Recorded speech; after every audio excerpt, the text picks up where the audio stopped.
Hola, ¿qué tal? Muy buenos días, bienvenidos, bienvenidas. Yo soy Mariana Escobedo y esto es Agenda y Contexto. El día de hoy vamos a abrir la semana con una presencia muy importante en la Ciudad de México. Tenemos invitada de lujo, se trata de Ernestina Godoy, Procuradora General de Justicia de la Ciudad de México. Bienvenida. Muy buenos días, Mariana, muchísimas gracias. Me da mucho gusto estar en este programa. Vamos a platicar rico. Así es, y de temas importantes, mire usted, le doy rápidamente una introducción. El 17 de septiembre del 2018 entró en vigor la Constitución Política de la Ciudad de México. En su artículo 44 establece que el Ministerio Público tiene que transitar hacia una fiscalía. El Ministerio Público tendrá que ser también autónomo e independiente, y es precisamente que por eso hemos llamado a la Procuradora para que nos amplíe esta información de cómo quedará construida, diseñada, definida y cuáles serán los lineamientos de esta nueva fiscalía. Particularmente hay un lineamiento que establece que no puede ella competir, no puede repetir en el cargo. Sin embargo, se encuentra en este momento en el Congreso una iniciativa para modificar este lineamiento y que ella pueda participar en el proceso. Así que, pues, Procuradora, no queda más que comenzar a explicar qué es lo que va a pasar, cómo va el proceso. Muchísimas gracias. Les platico rapidísimo. Efectivamente, la Constitución de la Ciudad de México estableció algo que ni la Constitución Federal tiene. Todas las procuradurías están pasando a fiscalías autónomas. Ya pasó la federal y todavía hay algunos estados como nosotros que estamos en la transición. Pero a diferencia de todos los otros estados, la Constitución estableció un periodo de transición. Y para eso estableció también que el Congreso iba a nombrar una comisión técnica de 7 especialistas, lo cual hizo en diciembre, y el periodo de transición empezó y ahora va a concluir en el mes de diciembre. Un año que se tuvo en la ciudad para reflexionar, pensar qué hacer con una fiscalía. Y ahora el resultado, el día 30, la Comisión Técnica va a presentar al Congreso los resultados. Y quiero decirles que el modelo que se está presentando, que fue construido a lo largo de estos meses, es un modelo que va a revolucionar la Procuración de Justicia en la ciudad, obviamente, pero yo espero que en el país. ¿Qué es lo que la decisión que se tomó? Es: no vamos a modificar a la Procuraduría, vamos a crear una nueva institución. Una nueva institución, y tenemos todos los lineamientos para, uno, que no haya corrupción. Estamos blindando a la nueva fiscalía para que no haya corrupción con distintos aspectos. No me detengo mucho en cada uno. Otro, y lo más importante, es que la víctima va a estar en el centro de la atención de la fiscalía. Nunca como ahora es necesario que la víctima sea atendida, arropada, protegida y que se le den resultados por parte de la Fiscalía. Queremos diversificar los canales para que la gente pueda presentar la denuncia, desde internet hasta posibilidad de acudir a los domicilios, con una plataforma informática que nuestra aspiración es que se dure no más de 15 minutos, cualquier denuncia, que actualmente dura hasta 6 horas. O más, ¿no? Dependiendo. O más, sin sí. duda. Entonces, además viene una revolución digital. La Procuraduría también va a dar este salto al mundo digital. Así es, con una plataforma que ya estamos construyendo, una plataforma que nos va a permitir, por un lado, abatir los tiempos de atención, pero también por otro, no revictimizar a quienes acuden, porque ahí se va a concentrar todo y ahí se va a poder consultar y no será necesaria una y otra entrevista. También algo muy importante que es vital para el nuevo modelo es: la Fiscalía va a atender todo lo que llega a la Procuraduría, todo, absolutamente todo. Pero lo vamos a atender de manera diferenciada.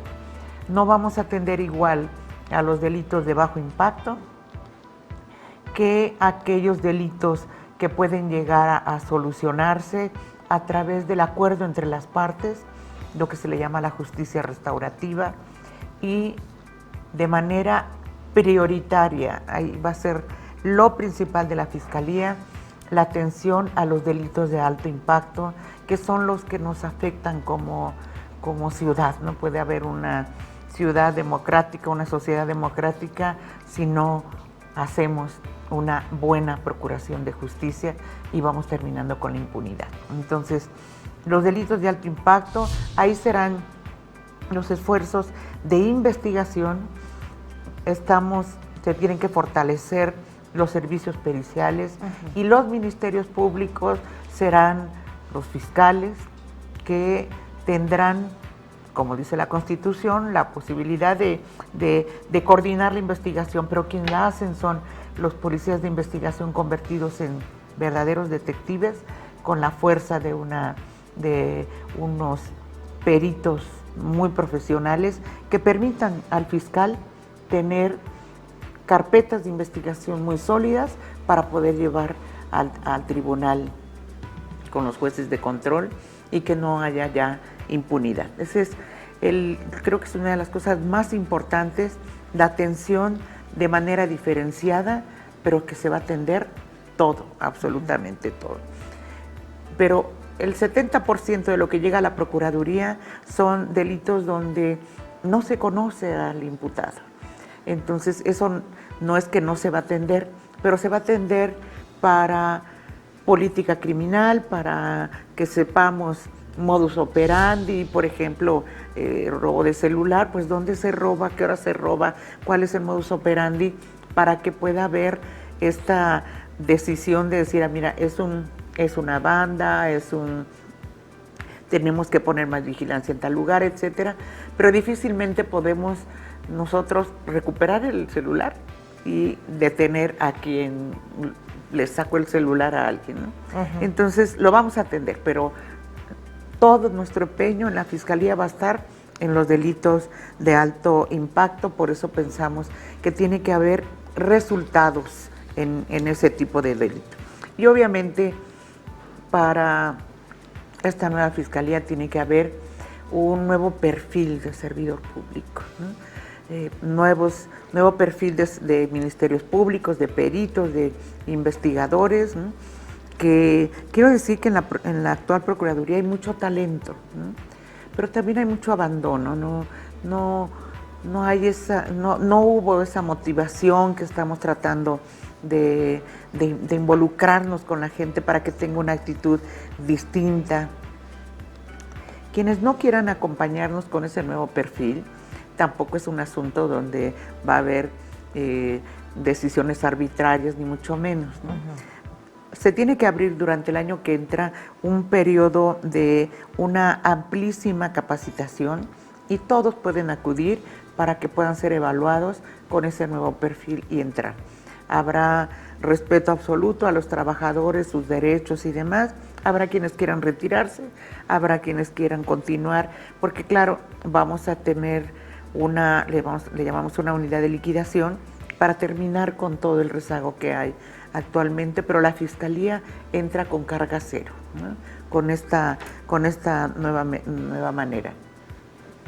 No se retrae la Fiscalía de su presencia en las distintas alcaldías, vamos a continuar en las 72 coordinaciones territoriales, pero también vamos a hacer un despliegue estratégico en la Fiscalía, porque no en todos los lugares se da el mismo tipo de delitos de manera prioritaria.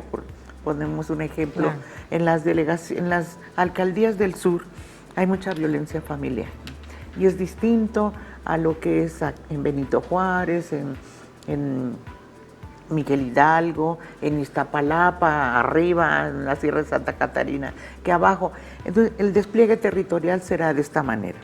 Y eso es lo que estamos programando. Hay mucho trabajo atrás de todo esto, del resultado que va a presentar la Comisión Técnica el 30 de septiembre. Y respecto a lo que me comentabas, Mariana, de la posibilidad de participar o no, la actual Constitución establece como uno de los requisitos para poder participar en el proceso no haber sido diputado, magistrado. Yo fui diputada, yo salgo de del Congreso de la Ciudad de México hacia la Procuraduría. Lo que la Comisión Técnica opinó, y por eso se presenta la iniciativa, es que es un artículo incluso de discriminación, ¿no? Uh-huh. Entonces lo que quieren es que cualquier persona, que no haya ese candado de no haber sido magistrado o diputado o candidato, uh-huh, para que se pueda participar. Esto no es un pase automático, es la posibilidad de que, si así lo considero, pueda ingresar al proceso, que ya está desatado porque en estos días se va a nombrar un Consejo Judicial Ciudadano integrado por 11 ciudadanos, ¿no? 8 abogados y el resto no abogados, ¿no? Ellos son quienes van a emitir la convocatoria. Seguramente se estará emitiendo la convocatoria a finales de octubre, una cosa así, para que quienes crean que pueden ser fiscales se registren y habrá una entrevista. Sí. Este consejo va a mandarle a la jefa de gobierno una terna, y de entre la terna la jefa de gobierno va a escoger uno, se lo regresa al Congreso y el Congreso ratifica o no al fiscal que entrará en funciones el 10 de enero, ¿no? Uh-huh. Ese es más o menos el proceso que tenemos, del planteamiento que tenemos de nuevo modelo de procuración de justicia. Entonces el 10 de enero es la fecha, uh-huh, ¿no? El 10 de enero ya ingresa quién será el encargado, la cabeza de esta nueva fiscalía con este nuevo perfil hacia todos los empleados. Yo te quiero hacer una pregunta, procuradora, me permitiste que te hablara de tú. Claro. Hay algo importante, la gente votó por un cambio en el modelo de justicia también en México, y sobre todo en la Ciudad de México la gente ya estaba harta de la injusticia en diversos casos y en diversos modalidades de delitos. Yo te quiero preguntar, ¿cuál va a ser la labor importante de aquí al 10 de enero de tu participación para desincrustar de la Procuraduría a aquellos malos funcionarios que siguen ahí o que durante décadas han operado ahí y que han sido señalados por colusión con el crimen organizado? ¿Cómo le van a hacer para limpiar esta Procuraduría? Esa es la pregunta, pero después del corte, ¿te parece? Muy bien, claro que sí, claro que sí. Vamos después del corte, estamos en vivo con la procuradora Ernestina Godoy, ya nos ha dicho una primicia, pero así que no se vaya porque vienen más, no se vaya.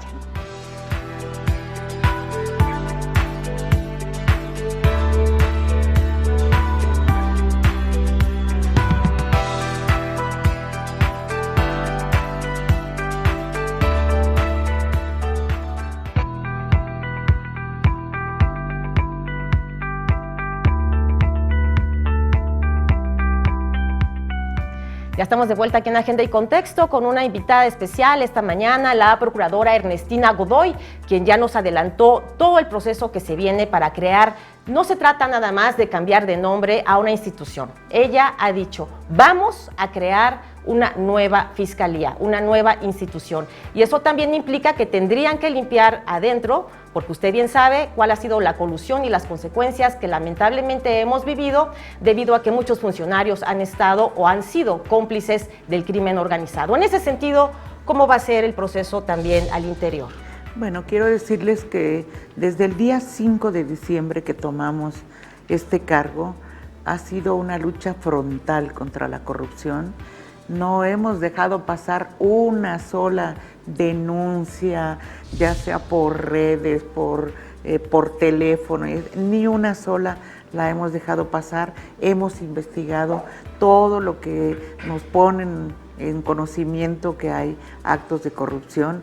Desafortunadamente todavía hay muchos integrantes de la Procuraduría que no han entendido que la gente lo que quiere es el cambio y que la corrupción ahora no se permite. Empezando, obviamente, como dice Andrés Manuel, de arriba para abajo, vamos barriendo las escaleras, pero en servidores públicos tengo muchísimas investigaciones abiertas, tengo ya policías de investigación y policías de preventivos y demás, los tenemos detenidos, están sancionados, otros los tenemos separados porque continúa la investigación, y la instrucción desde arriba es no más corrupción y no más colusión con la delincuencia, que eso es lo peor que puede ser en una ciudad, en un país donde los cuerpos que nos protegen estén coludidos o realicen acciones delictivas. Y eso pues no lo estamos permitiendo y no lo vamos a permitir. Cuando digo que va a haber un combate directo, va a seguir el combate directo a la corrupción, y el blindaje tiene que ver con fortalecer las áreas de supervisión y las áreas de sanción, como son la Contraloría Interna, la Visitaduría, la Dirección de Asuntos Internos. Todo esto lo vamos a hacer en una sola instancia de la Fiscalía, y cada vez tenemos más vigilancia de la ciudadanía. Ahora mismo tenemos, yo creo que el día de mañana lanzamos una convocatoria para que todos aquellos ciudadanos, ciudadanas que quieran ser nuestros ojos en las agencias del Ministerio Público pasen a visitarla a la hora que puedan, como puedan y donde puedan, ¿no? Pero que nos ayuden, ¿no? Con un instrumento muy sencillo de llenar. Les vamos a dar un gafete, vamos a dar un chaleco, y van a ser los observadores ministeriales ciudadanos. Y esto es una manera de luchar contra la corrupción. Y cuando digo que es un nuevo perfil, es toda la posibilidad de que se sigan capacitando, porque todo el mundo va a ser evaluado. El que pase esa evaluación pasará a la Fiscalía.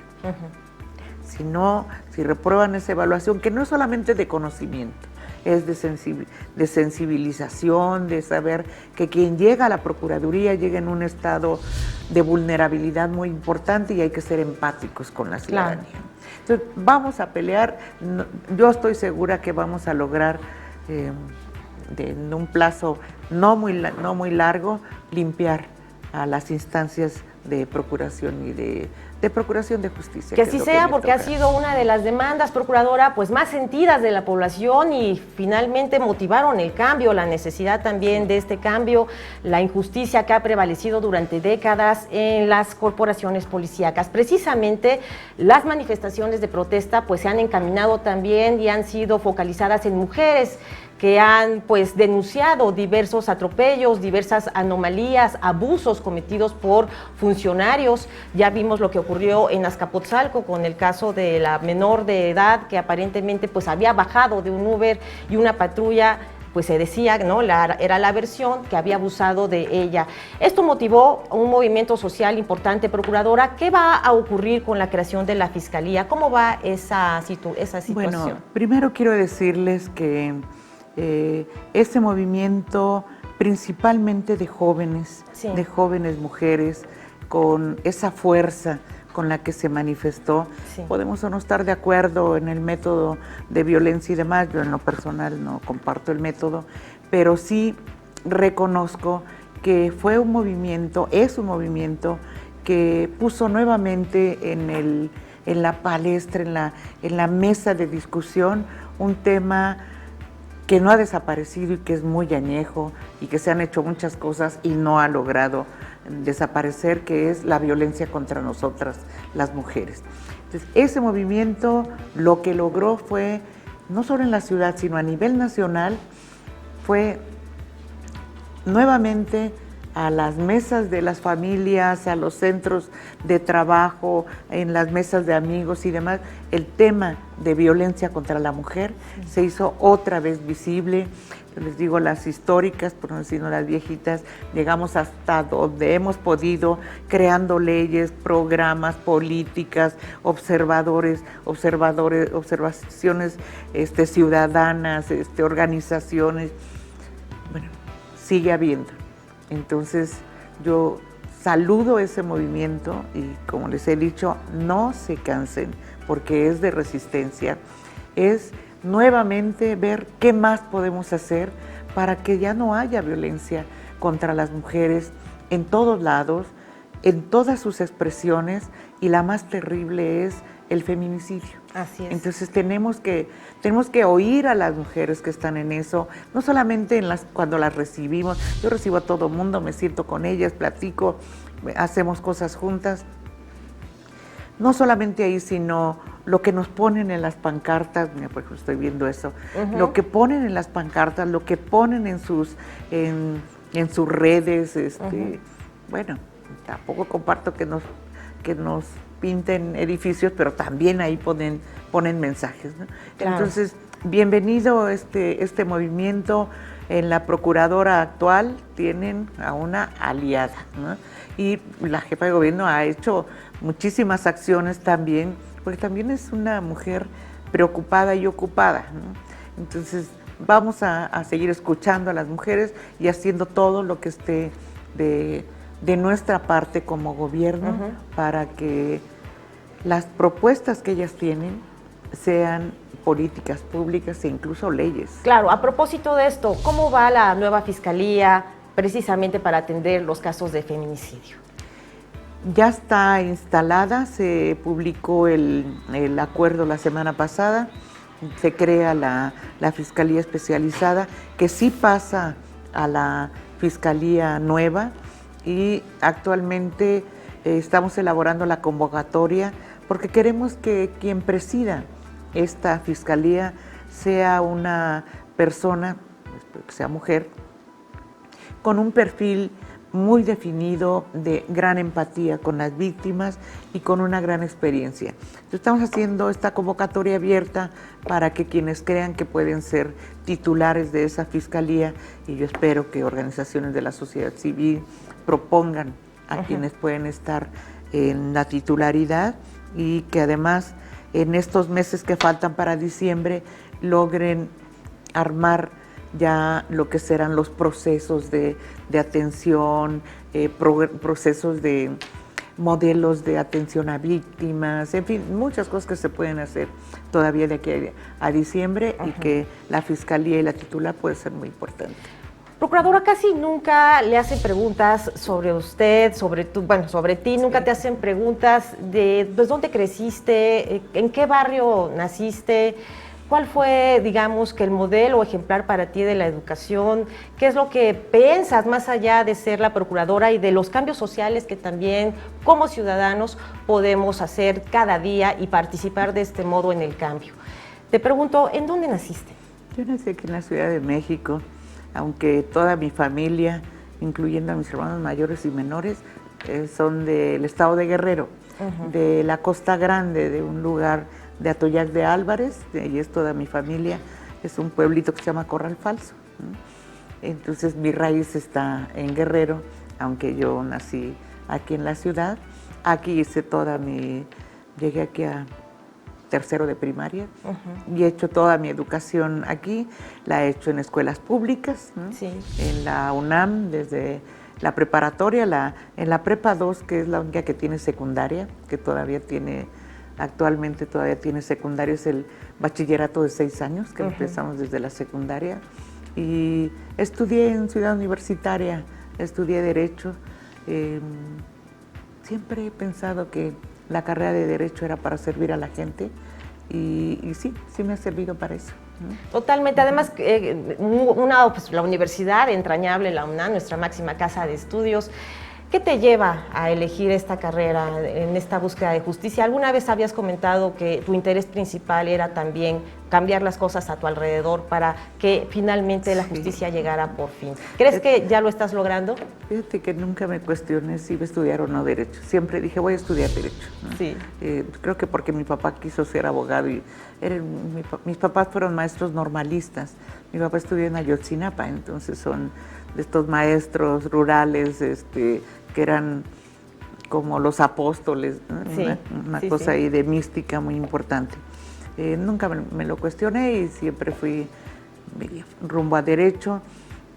Tuve un problema con mi carrera durante un año porque no me gustó alguna parte de la carrera, de eso de andar embargándoles radios a la gente y esto, pero retomé la carrera después de haberme ido a Nicaragua ayudar a la revolución sandinista, y desde entonces estoy en esto. Creo que desde aquí, desde la Procuraduría, amén de todo este trabajo de diseño para lo que será un nuevo modelo de procuración de justicia, que yo espero que va a ser de gran impacto en la ciudad, en beneficio de todos nosotros.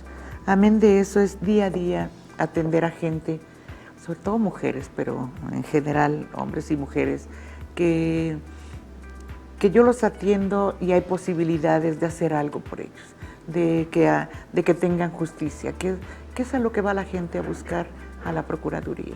Claro que sí, y bueno, queda pendiente también solamente de preguntar si ya tienen mujeres en todos los ministerios públicos. Ya ves que la orden que había dado la jefa de gobierno era que pues estaría presente una mujer para apoyar a quienes son víctimas de delitos, a todas estas mujeres que día a día pues padecen algún tipo de agresión y que habría acompañamiento.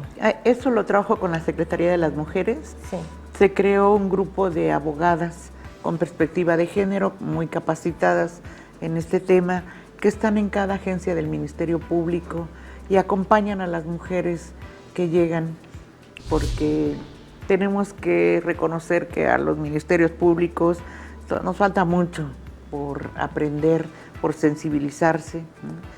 Y que siguen siendo a veces muy hasta groseros, sobre todo con las mujeres. Las mujeres abogadas nos ayudan a recibirlas, a hablar con el Ministerio Público, y esto ha permitido aumentar el número de carpetas de investigación de todo tipo de violencia, todo, ¿no? Desde la familiar, que puede ser a veces muy fuerte, ¿no? Pero a veces es algo muy, muy adentro de las familias y es difícil que las mujeres lo denuncien.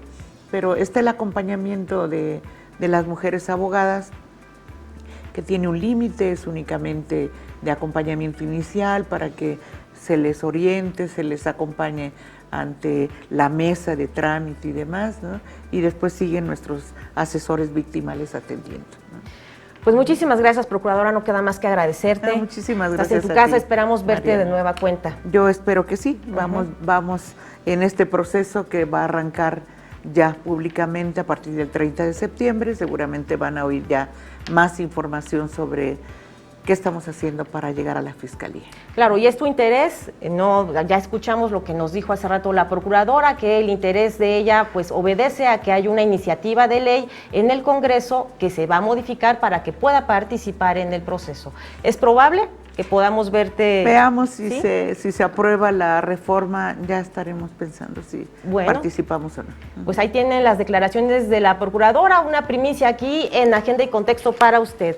Vamos a hacer una pausa. Le agradezco muchísimo, evidentemente, a la Procuradora Ernestina Godoy todas las palabras que el día de hoy virtió aquí en la mesa de análisis de Agenda y Contexto. La veremos pronto en otra emisión. Vamos a hacer una pausa, vamos a hablar de otro tema, un tema que a usted y a mí nos importa, así que no le cambie.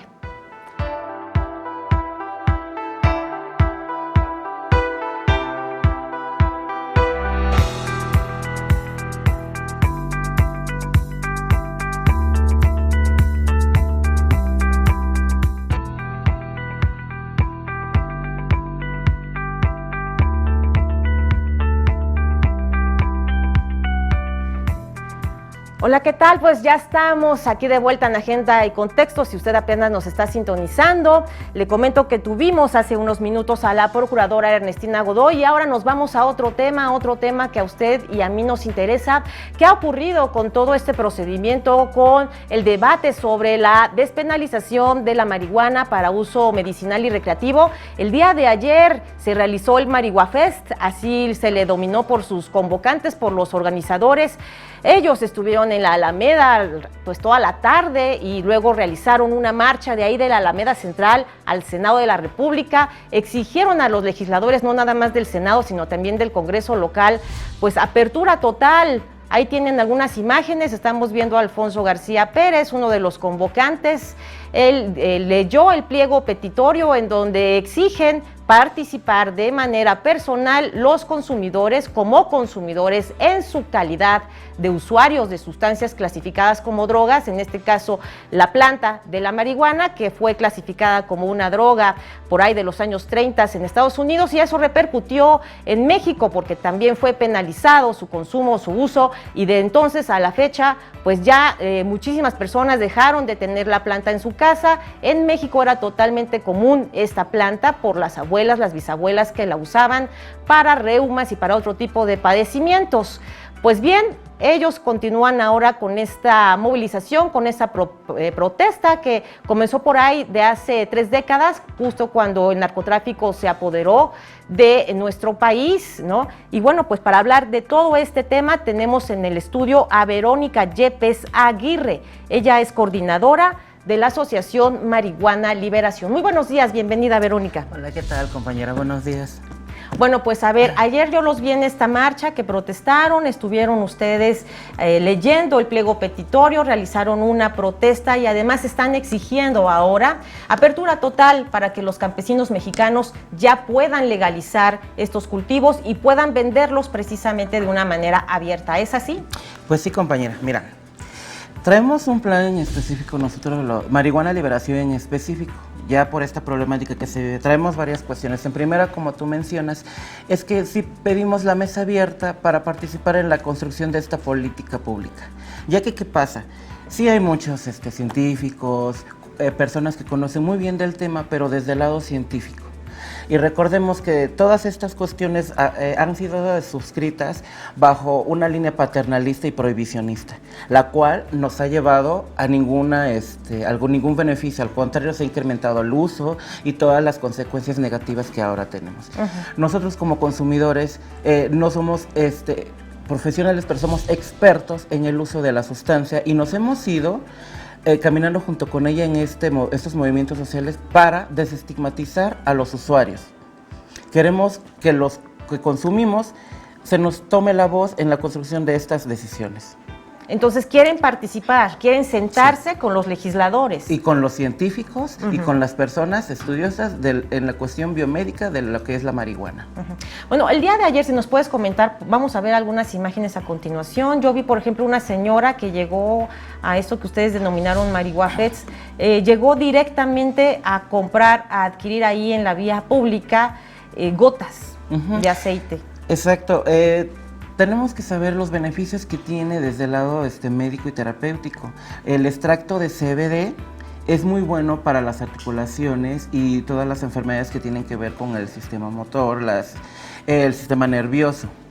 Entonces, esa es la marihuana medicinal. Peña Nieto legalizó lo que es la marihuana medicinal hace unos años, pero tenemos que el tratamiento es una cuestión, para acceder a él necesitas cumplir varios requisitos. Y el tratamiento es caro. Mira, ahí está la señora que justamente llegó a pedir información sobre lo que ella necesita, tiene una dolencia. Las rodillas. Y llegó a pedir pues información, le dieron pomada y gotas. Y aparte aquí lo que estamos viendo en la imagen son las firmas que se estuvieron recopilando, se juntaron más de 5,000 firmas de personas que iban pasando por la calle y que están a favor de que ya estos productos se comercialicen y que no se persigan. ¿Es así? Sí, mira, nosotros recabamos firmas porque necesitamos el sustento para cuando metemos nuestras iniciativas al gobierno, que vean que traemos a una serie de personas que están ahí a favor de legalizar la marihuana. ¿Por qué? Porque hay que desestigmatizar, desdemonizar a toda la planta. Traemos una construcción, generalizaciones universales negativas acerca de los consumidores y todo lo que tenga que ver con las sustancias. Así es. Bueno, ella me parece que es Blanca, es la asistente que estaba dando la información. Ella comenta que sus crisis de epilepsia se redujeron en un 99% con el consumo de estas gotas. Entonces quiero que me expliques si ha tenido éxito en pacientes con epilepsia, de acuerdo a la información que ustedes tienen como asociación civil. Sí, te puedo comentar un caso así rápido en específico. Una compañera que es veterinaria, ella sufría de artritis deformante. Tomaba un tratamiento mandado por el médico que le costaba 20,000 pesos, pero ese tratamiento solo le reducía dolores, ¿pero qué? Le dañaba el hígado, le dañaba otros órganos internos. Entonces ella cambió por fumar marihuana, pero lo hacía en ciertos momentos porque es ama de casa, esposa, veterinaria y tiene una construcción social diferente, que si ella se ve fumando la marihuana en el espacio público es discriminada, pero esa marihuana le quita los dolores que el medicamento, dañándole los otros órganos, le beneficia más y aparte el medicamento le cuesta 20,000 pesos al mes, ¿te imaginas? No es muy sostenible ella porque tiene gastos seguro, ¿no? Mayores, pero hay gente común que no tiene acceso a ese tipo de medicamento y podremos tener acceso a ellos todos, pero desgraciadamente por la legislación, por el estigma que pesa aún, todavía no se legaliza esos medicamentos. Mira qué importante, nos está viendo en este momento la diputada Lourdes Paz. Diputada, muy buenos días, adelante. Diputada, muy buenos días. ¿La tenemos en la línea? Está en la línea, pero algo ocurrió, es un detalle técnico, en un momento vamos a enlazarnos con la diputada Lourdes Paz. Ella es congresista local y justamente ha recibido y es parte de los legisladores que se han pues reunido con estos activistas que demandan y exigen ya la apertura total del uso de la marihuana, no solo como medicamento, sino también para uso lúdico. ¿Por qué también por uso lúdico? A ver, hay un estigma, no todas las personas están de acuerdo en recibir el humo o en que les echen el humo de la marihuana. ¿Cómo van a evitar ustedes esto? Es decir, ya lo han pensado, si también a otras personas no les interesa tener contacto con el humo. Yo creo que es algo como de sentido común. Nosotros no venimos a escandalizar como movimiento, a fumar enfrente de los niños, de las personas que no les agrada el humo. Tenemos que buscar estos consensos para buscar justamente esos espacios. No podemos llegar a despenalizar y a legalizar todo y fumar todos por donde sea, porque también entendemos el derecho de las demás personas. Hay gente que no le gusta el olor nauseabundo de la marihuana porque es muy fuerte. Pero tenemos que llegar a buscar los espacios donde sean espacios tolerados o libre o con espacios de humo de marihuana. ¿Donde qué?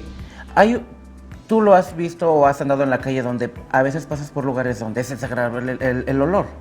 Pero es inherente porque es parte de nuestro espacio y tenemos que aprender a convivir. Nosotros al igual venimos ¿a qué? A buscar el consenso para ver en qué lugares podemos fumar para usarla de manera recreativa y también creativa. Porque a veces confundimos los términos, que pensamos que por la recreación, con el uso lúdico la gente cree que nos vamos a tirar al ostrismo, a estar flojos, sin hacer productivos ni nada. Al contrario, venimos a demostrar que los que consumimos sustancias, marihuana en sí en específico, somos personas productivas y que aportamos a resolver las problemáticas sociales que vivimos ahora. Porque no nos preocupa tanto como movimiento la despenalización, nos preocupan otras problemáticas sociales. Pero primero hay que solucionar eso. Oye, a ver, en este momento, mientras tú y yo estamos aquí hablando, en este instante están tus compañeros en efecto. Con los legisladores, están siendo recibidos, ¿no? ¿Nos Sí. puedes explicar qué es lo que le van a entregar ustedes a los legisladores? En este momento, ¿qué les están entregando? Pues no es ahorita, ya traemos la lucha desde hace años, pero justamente... como traemos... Pero me dijo Alfonso que hoy a las 10 ya les iban a ser recibidos. Ajá, tenemos, aparte te digo, de los protocolos para poder, si nos aprueban a nosotros los protocolos, ya no necesitaríamos reformas para poder fumarla o consumirla. Tenemos el protocolo de cáñamo para salvaguarda del agua y el protocolo de amor y paz para pacificar a la nación. Debemos entender que toda esta problemática de violencia y muertes que ha habido a causa del narcotráfico y todo eso ha sido por las fallidas políticas prohibicionistas que tomaron los gobiernos anteriores con Fox y con Calderón. Sí. Entonces traemos esos dos documentos que mis compañeros están presentando allá y haciendo afinaciones y esclareciendo cuestiones escandalosas que a veces mira, justamente tenemos en la línea a Alfonso García Pérez. Alfonso, él es representante de Marihuana Liberación y ya te recibieron los legisladores esta mañana. Buenos días, Alfonso, adelante. Gracias. Nosotros estamos impulsando sobre todo la participación ciudadana de los consumidores en este proceso. El día de ayer hicimos una movilización de varias miles de personas y la segunda movilización en este mes hemos movilizado más o menos 6,000 personas que solicitamos que los consumidores de marihuana tengamos presencia, seamos ponentes y expositores e incluso coordinemos el dictamen sobre el tema de la marihuana o en los foros sobre los mismos temas que se están realizando en el Senado. En este momento nos estamos concentrando en esta demanda porque hay una gran deficiencia en las iniciativas legislativas y en las resoluciones de la Suprema Corte de Justicia. Han violentado el marco internacional y en muchos aspectos son iniciativas muy laxas. Nosotros estamos planteando un modelo muy moderado, muy gradual, muy respetuoso del marco internacional para no escandalizar a la sociedad ni al marco internacional, estructurarlo, y no nos han dado la oportunidad de ser ponentes ni de presentar nuestras propuestas, a pesar de que hemos sido, digamos, certificados por instituciones como la Unidad de Enlace Legislativo de Gobernación, la Consultoría Jurídica del Senado, la Comisión de Estudios Legislativos Segunda del Senado de la República. Nos urge participar porque nuestra propuesta es más moderada, más científica, mejor equilibrada, y si no es así, corremos el riesgo de que se rechace una propuesta mal planteada. Entonces, lo que están exigiendo básicamente, Alfonso, es que ustedes se sienten en la mesa de negociación. Que nos sentemos en la mesa de negociación, eso es fundamental, y que seamos ponentes, expositores. Porque, ¿sí? Sí. Es que en la vida real ya se venden los productos, o sea, yo vi ayer cómo ustedes vendían todos estos productos. No éramos nosotros, es un movimiento de miles de personas que más o menos pues estamos involucrando sectores muy diversos. Y llegaron la gente de Petatlán, ellos son productores, por ejemplo, son autodefensas, hay una gran diversidad de grupos, pero nosotros, bueno, lo que queremos es darle orden al debate. Nosotros planteamos los usos culturales, que no son los usos lúdicos, embriagantes, no tenemos propuestas a la ligera. Queremos que sea la producción campesina en sociedad con el Estado la que sea la forma de iniciar la cadena de uso del cannabis. Sí. Y bueno, en ese sentido, vamos dándole fundamento internacional a todo lo que planteamos. Claro. Nos vamos a concentrar en que seamos participantes. Ok, bueno, Alfonso, pues cuando esto ocurra, por favor, comunícate y bueno, vamos a hacer un enlace contigo para saber los detalles de esta negociación. ¿Estás de acuerdo? Muchísimas gracias, y es un gran apoyo para nuestra visibilidad el que nos brinden esta entrevista, porque precisamente es lo que estamos luchando. Los senadores que quieren lucir el tema del cannabis lo hacen a la ligera y aparte quieren un protagonismo con reflectores. Y no se trata de eso, se trata de que las personas realmente interesadas, que somos los sujetos de la reforma, los consumidores y los más especializados, seamos los que participemos. Muchísimas gracias. A ti. Gracias, Alfonso García Pérez.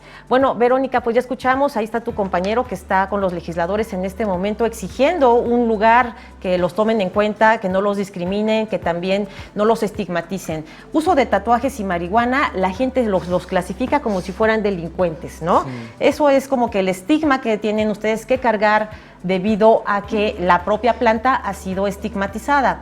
En los hechos, los consumidores, ahí está, usted vio a una mujer, una adulta mayor, comprando este producto medicinal y así como ella, mamás de niños con epilepsia que estaban también formadas, esperando el turno y que me estaban a mí diciendo que funciona estas gotas y que ya no les dan estos medicamentos carísimos a sus hijos alópatas. Y bueno, yo estaba muy sorprendida por la cantidad de personas que vi y que compraban a manos llenas, se llevaban los frascos, se llevaban las gotas, se llevaban, ¿cómo se llaman? Brownies, panqués. Brownies, hay cosas. Y déjame decirte que esos extractos no son psicoactivos, o sea, no tienen ningún efecto, son medicinales. Ahora, ayer, déjame mencionarlo, y justamente la movilización la bañamos con esta cuestión de género, porque también no visibilizamos que, por ejemplo, las mujeres que consumimos sustancias o marihuana visiblemente en el espacio somos todavía más violentadas. ¿Por qué? Por el acceso al mundo de las drogas. Recordemos que las drogas era un mundo de los hombres, hecho para los hombres. Y cuando las mujeres empezamos a incursionar en ese mundo, somos violentadas y somos estigmatizadas como enfermas y nos aleja de una recuperación. Me imagino que sufres esta violencia, esta discriminación por los tatuajes que muestras en tu cuerpo. Sí. Y aparte, pues por tu misma manera de pensar. Exacto. Ahora yo estoy en el movimiento trans. Justamente dentro del movimiento trans soy notablemente discriminada por mis compañeras, las viejas y grandes vacas sagradas del activismo, porque no les parece que yo me vea como una consumidora visible. escucho muchos comentarios, me discriminan y creen que por el hecho de consumir no tengo la misma fluidez que ellas o ellos, ¿no? Pero todo lo contrario, vengo justamente a eso, a demostrarles que a pesar de consumo de sustancias o de marihuana, soy más funcional y creativa en el aspecto perceptor. Oye, y muy importante lo que ustedes comentan de que quieren sentarse también al diálogo.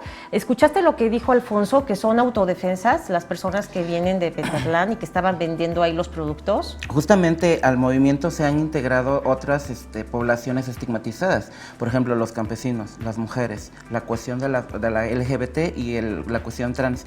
Por la discriminación, todos hemos sido discriminados por ciertos tipos, ciertas violencias. Y en el movimiento canábico nos hemos refugiado porque hemos encontrado el espacio donde han estado las demás personas violentadas por esas cuestiones de prejuicio. Oye, qué importante es también, sin duda, hacer estos señalamientos sobre lo que comentaba Alfonso, que son las autodefensas quienes llegaron a montar estas carpas. Bueno, me imagino que más gente, tú estabas en la organización y es convocante. ¿Cómo se organizaron para poder hacer esta venta callejera a la luz del día? Pues este es un trámite meramente que organizamos con las alcaldías porque trabajamos en marco con la ley. Promovemos unos eventos donde se pide la tolerancia para poder consumir el cannabis en la vía pública, porque recordemos que sigue siendo una falta administrativa consumirlo. Solo puedes portar cierta cantidad. Nuestro marco no está bien organizado, o sea, puedes portar 5 gramos, la puedes fumar en tu casa, pero no puedes fumar en la calle. O sea, hay una cuestión ahí meramente política y de hacer las leyes, ¿no? Organizamos los eventos. Primero pedimos la autorización de las alcaldías, ahí programamos la fecha y mandamos a nuestras organizaciones aliadas, a nuestros grupos aliados. ¿Para qué? Para que en el día se visibilicen todos y hagamos una incidencia mayor. Bueno, y también presentaron un espectáculo musical, ¿no?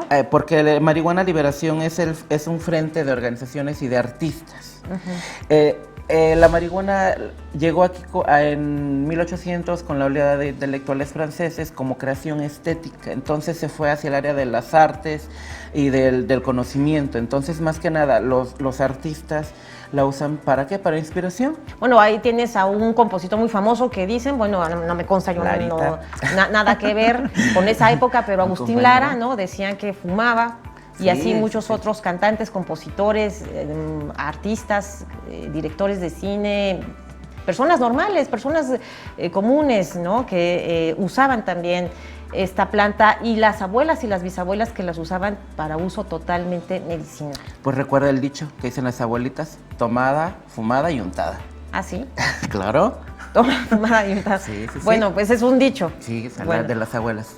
Y bueno, además hay distintos estigmas también que se ciernan o que se ciñen sobre las personas que están en tu organización.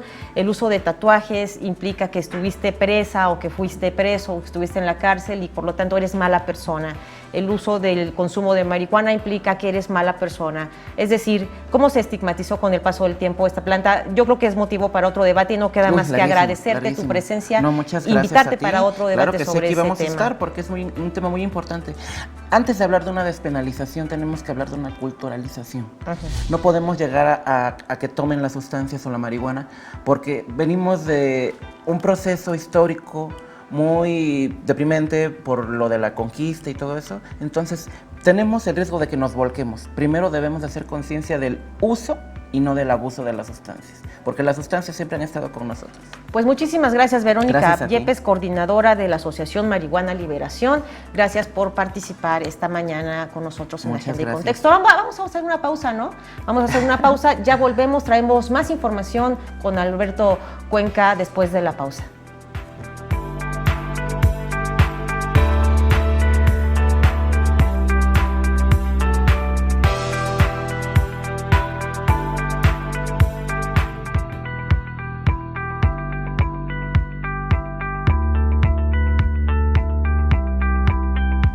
Ya estamos de vuelta aquí en Agenda y Contexto y como cada lunes tenemos a Alberto Cuenca con los temas que serán la noticia de la semana. Adelante, Alberto, muy buenos días. Muy buenos días, Mariana, a ti y a tu auditorio. Comentarte que en esta semana estaremos a la espera de una respuesta que pueda dar el gobierno federal al exhorto que hizo la jefa de gobierno, pues para instalar una mesa de trabajo respecto a la viabilidad de esta alerta de género que tanto han solicitado organizaciones no gubernamentales para la capital del país. En su informe de labores ante el Congreso capitalino, como tú recordarás, la mandataria local dijo que es necesario analizar junto con la Secretaría de Gobernación, el Instituto Nacional de las Mujeres y la CONAVIN, pues esta viabilidad de la alerta de género, porque en 17 estados de la República ya se implementó y no ha funcionado. En medio de todo esto, pues hay un amparo que solicitaron organizaciones no gubernamentales para que la autoridad federal, a más tardar el 30 de septiembre, que declare la alerta de género en la Ciudad de México, y en ese ínter es que pues estaremos a la espera de cómo se desarrolla, si se realiza esa mesa de trabajo. También por otra parte comentarte que mañana hay una conferencia de prensa de la Asociación de Profesionales Inmobiliarios, quienes darán una postura respecto a la ley de planeación. Es una ley del tema inmobiliario que en el Congreso capitalino se tendrá que debatir en los próximos días. A propósito de ello, comentarte, el Congreso de la Ciudad de México se encuentra en desacato porque esta ley de planeación debió haberse aprobado el 5 de septiembre y hasta el momento pues los legisladores todavía están en el proyecto de dictamen, todavía no lo aterrizan a las comisiones, y entonces ahí pues se vendrá un debate importante porque también hay organizaciones vecinales muy interesadas en el tema de esta ley de planeación. Oye, y fíjate que esta mañana tuvimos aquí en el estudio, Alberto, a la Procuradora General de Justicia, Ernestina Godoy, que justo nos estaba comentando que hay una iniciativa para modificar los lineamientos que le permitan a ella participar en el proceso hacia la construcción de una nueva Fiscalía General de Justicia de la Ciudad de México. ¿Cómo va eso? Recuerda, te lo comentábamos hace algunos días cuando nos hacías justo esta pregunta, pues que los diputados locales buscan que ella participe porque en este momento la legislación le impide formar parte del proceso de transformación de la Procuraduría a la Fiscalía. Para hacer esta reforma que es constitucional, el Congreso capitalino requiere la votación de 2/3 partes de los diputados locales. Los tendría si tiene el apoyo pues de sus aliados políticos como es el PT y el Partido Verde. Que yo creo que no va a tener ningún inconveniente por la mayoría de Morena, ¿no? Así es, así es. Y bueno, nos comentaba también ella diversas primicias que nos brindó aquí en Agenda y Contexto relacionadas con la Fiscalía de Feminicidios y evidentemente también con la participación de cómo incorporar a la ciudadanía como observadores ciudadanos para que vigilen cuando algo ocurra en los ministerios públicos. Se va a crear esta figura de observador ciudadano. ¿Cómo lo ves? Pues mira, ya existe un Consejo Ciudadano de Seguridad y Justicia. Si este organismo que se va a crear pues va a anteponerse a este Consejo Ciudadano o va a hacer labores paralelas al Consejo, pues no tendría mucho caso. El Consejo justamente es para eso, para que haya una observación de un punto de vista más allá de las autoridades sobre el quehacer de la policía y de la Procuración de Justicia. No le veo yo mucho sentido duplicar acciones y medidas que ya existen. Oye, Alberto, pues muchísimas gracias. Vamos a estar muy al pendiente de la alerta de género y de la ley de planeación como lo exhibes con el desacato del Congreso y bueno, todo lo que comentas con relación a lo que esta semana se espera como los temas que vayan a encabezar en los titulares, los diarios. Muchísimas gracias, Alberto. Muy buen día. Buen lunes. Hasta luego. Buen lunes. Gracias. Queda pues mi agradecimiento también está en la pantalla Mónica Ponce, intérprete de lengua de señas, y también Itzel Mendoza, que me acompañaron a lo largo de esta hora. Lo espero el día de mañana a partir de las 10 de la mañana. Esto fue Agenda y Contexto.